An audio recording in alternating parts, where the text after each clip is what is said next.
I'm Regan from Peng AI, one of the co-founders. And we are building the open platform for personal AI. And actually, at the beginning of the session, when Hasib was actually on the stage, I really want to jump onto the stage because I think he raised several critical questions regarding the AI agent in the crypto industry right now. Right now, all the AI agents, 99% of it are just a meme coin. Agent meme coin is gonna die. Utility AI agent is coming. This is the first thing. The second thing is that I'm not sure whether you guys remember that Hasib has made an example regarding the pizza ordering example. If a pizza ordering agent that is ordering the wrong pizza 70% of the time, nobody would use it. And what is the key missing piece to that part? It's basically your personalized data.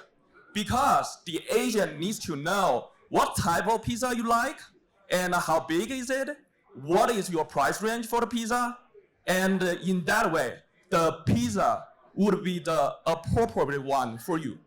That is the reason why we were building this open platform for personal AI. So we got 4 co-founders. We got Davide from the Ethereum Foundation, and he used to be the lead researcher at the Robust Incentive Group. And we have Bill as the Stanford AI PhD, and previously a Google Brain AI researcher. And we also have Ben as a serial entrepreneur from MIT.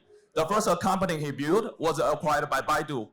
And then I was in several big companies, and then I founded my own startup, and then last year, I began to build Peng AI. We raised our pre-seed round led by A16 Crypto and HackVC.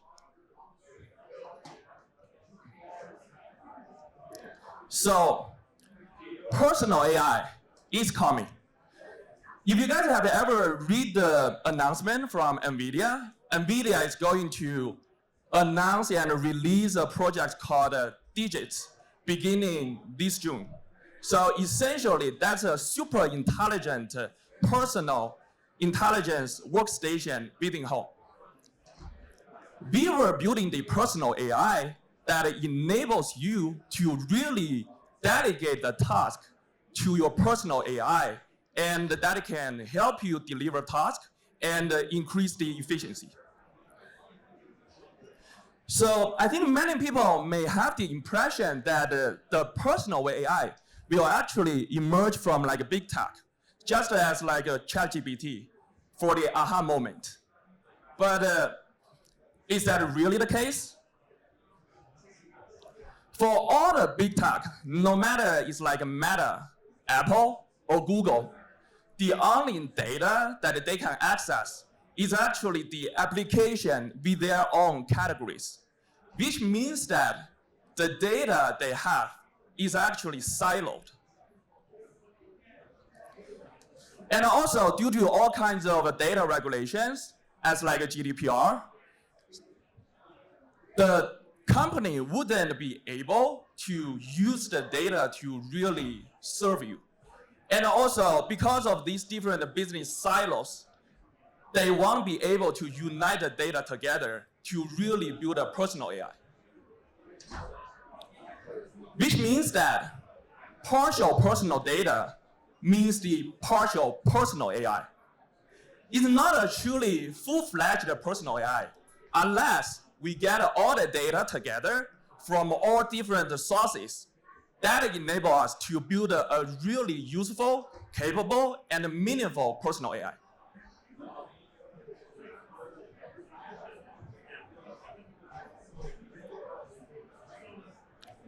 Also for the big tech, they won't be able to enable the data sharing with the third-party developers. And they can only build a partial personal AI. So Meta would be able to release the Apple Intelligence. And Apple would be able to release the Apple Intelligence. Google have the Google Assistant. And Meta has its own solution. And it's not a full-fledged personal AI. So who should really host the 100% sovereignty of the user data? Vitalik actually recently gave out a post saying the concept about the data wallet. If you think about it, the current Web2 industry is just wrong. No matter which website or app you go there, interact with the application, you feed your data, you feed the interaction, and then you get nothing. Those big companies get your data, monetize on those data, and that's what I call they are robbing the users. So who should really be the owner for the user's data? It should be the user themselves, because that's actually the new value in this AI era. All those big LLMs are actually using all the data, all the public data right now, and the real value or the real weapon that each person would be able to hold against those big tech companies is your personal data. So that is why we started Ping AI. We really want the user has the full access to their own data. And we are building the personal AI on the user side. Instead of letting Google or Meta assign your personal AI, because that is not what the personal AI should be. How we deal with that is that we have the different data connectors running in our TE network. And the data from those Web2 companies will just be able to go through the TE network. That will then be stored on the local device. We have an on-device model. The data plus the model becomes your personal AI. And then we were trying to solve an issue that actually has been in the blockchain industry for so long time. What is the utility or the real function for blockchain? I think prior to AI agents, I think honestly speaking, the real use case is about meme coin, pumping and dumping. But with the AI agent coming into the world, we think that the blockchain would just be the infra for the AI agent to really deliver the utility function to the personal AI. And the blockchain infra is a perfect habitat for the AI agents. So how the end-to-end flow will be, from the user, they have their personal AI, and then I have something, I want to get it done. The user intent will be enriched with the user's preference. Then it will go through the intent matching protocol. It's a decentralized protocol.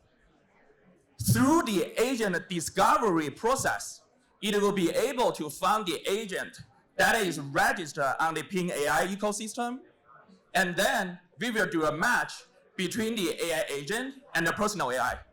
After that, that is how the personal AI agent would serve the personal AI. No matter it's like regarding the flight booking, the food ordering, or a consultation agent, the developers would be able to build whatever agent they want and register it into the Ping AI ecosystem and then to serve the user's needs. So for the third-party developers, they would be able to do the intent bidding with the user's context data.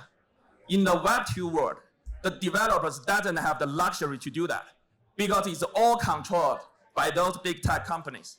But right now, we try to make it possible. And then through the TE environment, we really want to make the user data privacy at the core of our project. And that is something that is being abused actually by those big tech companies. So with all this, we really want to build a native personal AI agents ecosystem. We have gained enormous user attraction in the last 4 months.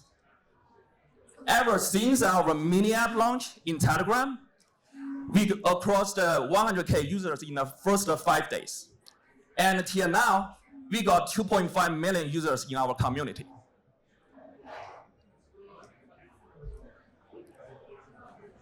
Many people were kind of skeptical about the numbers, and many people were saying, oh, it's just a bot farming on your project. But actually, from the analysis, we got users from over 100 countries. And this is just a number for the top 24 countries. From an engineering architectural view, if you see from the bottom to the up, we have the personal AI protocol that links with the different data connector that enables the data to flow to your personal AI. That is how we build a personal indexing. Then we generate the embedding vectors and the preferences, store that on local device. And with this, we build a personal AI. On the other side, we got an agent service protocol. And developers would just be able to build all kinds of agents and conform to our interface, register it into our agent service protocol, and they will be matched through our intent matching protocol. This is the whole landscape or the vision we have for PinAI. The users build the personal AI through the personal AI protocol. And then on the right side, all kinds of AI agents will be there, ready to be serving the users. And this will be linked through the intent matching protocol. This is what the personal AI protocol looks like. So we introduced a very innovative concept called the God model. The God model stands for Guardian of Data. And the God model essentially is designed to evaluate the capability of the personal AI. And this score is actually becoming the mining hash power of our network. It's essentially determining how capable your personal AI is. This is our agent service protocol. No matter it's a Web 2 agent or Web 3 agent, it will be able to be registered into this protocol and provide service. So many people were saying the AI agent are just a means, right? But here, if the AI agent will be connect to Uber, connect to Lyft, connect to Uber Eats, Expedia, then it won't become a meme. It will be collaborate with each other in the Ping AI ecosystem to serve the real user needs of the personal AI.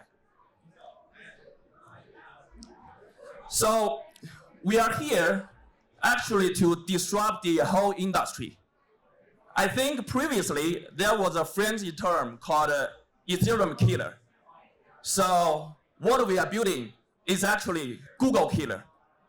What we try to do is to try to re-envision the way people interact with the service through the AI agent.